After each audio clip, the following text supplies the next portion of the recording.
Bismillahirrahmanirrahim. Assalamualaikum warahmatullahi wabarakatuh. Soleh-solehnya Ustazah, sekarang kita udah memasuki tema 4, yaitu berbagai pekerjaan. Sekarang kita belajar di subtema 1, yaitu jenis-jenis pekerjaan. Pentingnya keseimbangan alam dan kelestarian sumber daya alam. Menjaga keseimbangan alam perlu dilakukan agar tidak merugikan manusia maupun makhluk hidup lainnya.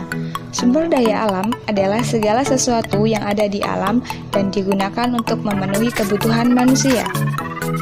Contoh usaha yang dapat dilakukan guna melestarikan sumber daya alam. Yang pertama, menjaga kelestarian pohon bakau karena pohon bakau dapat menahan air laut. Yang kedua, penanaman kembali hutan-hutan yang gundul. Yang ketiga, membuat tambak di aliran sungai untuk budidaya berbagai jenis hewan seperti ikan dan udang. Yang keempat, meningkatkan penggunaan sumber daya alam yang tidak terbatas seperti matahari, angin, dan lain-lain.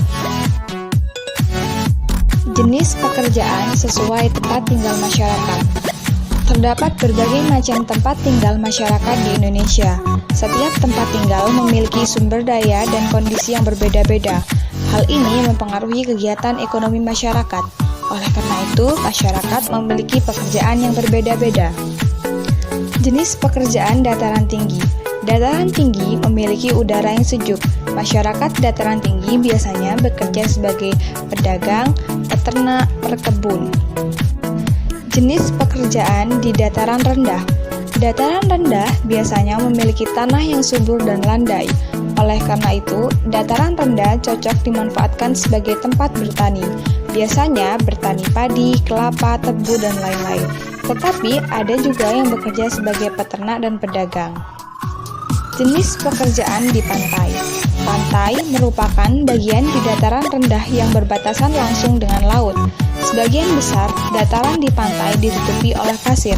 Umumnya, masyarakat yang tinggal di pantai bekerja sebagai nelayan, petani garam, dan penambakan ikan. Ada juga yang bekerja sebagai pembuat cenderamata, petani kelapa, pemandu wisata, dan pedagang.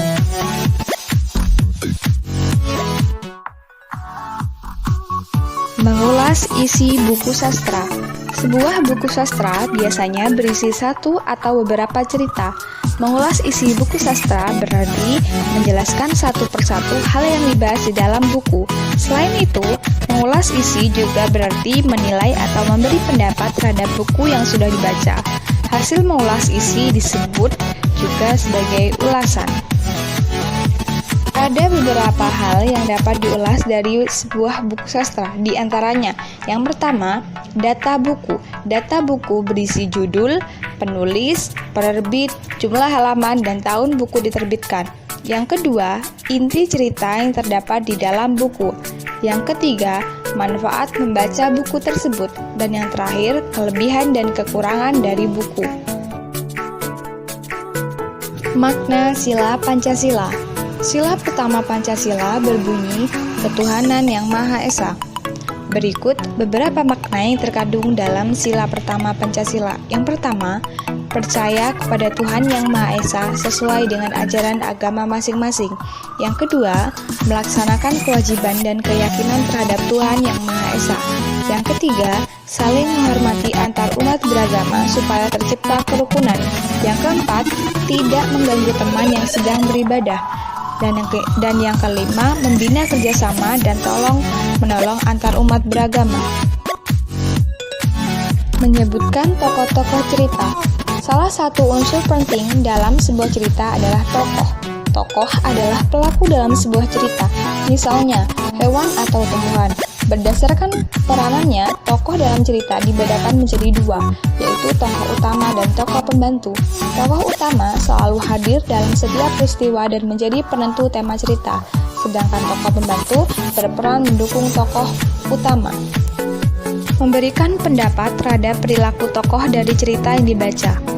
Tokoh dalam cerita memiliki karakter yang berbeda-beda. Karakter tersebut membuat tokoh memiliki perilaku yang bermacam-macam. Misalnya, perilaku yang mendukung tokoh utama atau bahkan menentang tokoh utama. Sebagai pembaca, kita dapat memberikan pendapat terhadap perilaku tokoh tersebut. Untuk dapat memberikan pendapat terhadap perilaku tokoh, kita dapat melakukannya dengan berikut. Yang pertama, membaca dengan seksama jalannya cerita. Yang kedua, memperhatikan setiap perkataan dan perbuatan tokoh di dalam cerita. Dan yang ketiga, memperhatikan gambaran lingkungan kehidupan dari tokoh dalam cerita. Memberikan pendapat tentang inti cerita.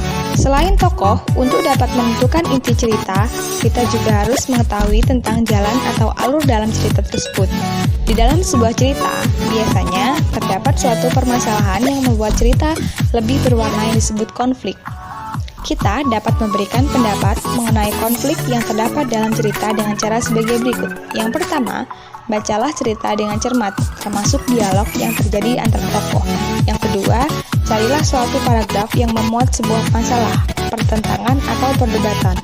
Yang ketiga, carilah penyebab awal munculnya permasalahan atau konflik di dalam cerita tersebut. Dan yang terakhir, carilah juga bagaimana permasalahan dalam cerita tersebut diselesaikan. Kegiatan ekonomi dan pekerjaan yang terkait. Setiap lingkungan memiliki jenis kegiatan ekonomi dan pekerjaan yang berbeda-beda. Misalnya di perkotaan dan perdesaan. Di perkotaan, lingkungan perkotaan biasanya banyak perkantoran, mal, dan pertokoan. Sedangkan di lingkungan pedesaan banyak terdapat lahan pertanian, perkebunan, dan peternakan. Oleh karena itu, di perkotaan banyak yang bekerja sebagai karyawan kantor, satpam, penjaga toko, dan pemilik toko. Sedangkan di pedesaan banyak yang bekerja sebagai petani, pemilik lahan, distributor pertanian, peternak, dan penjual pakan ternak. Demikian pembelajaran kali ini di subtema 1 pada tema 4. Kurang lebihnya mohon maaf, semoga bermanfaat. Wassalamualaikum warahmatullahi wabarakatuh.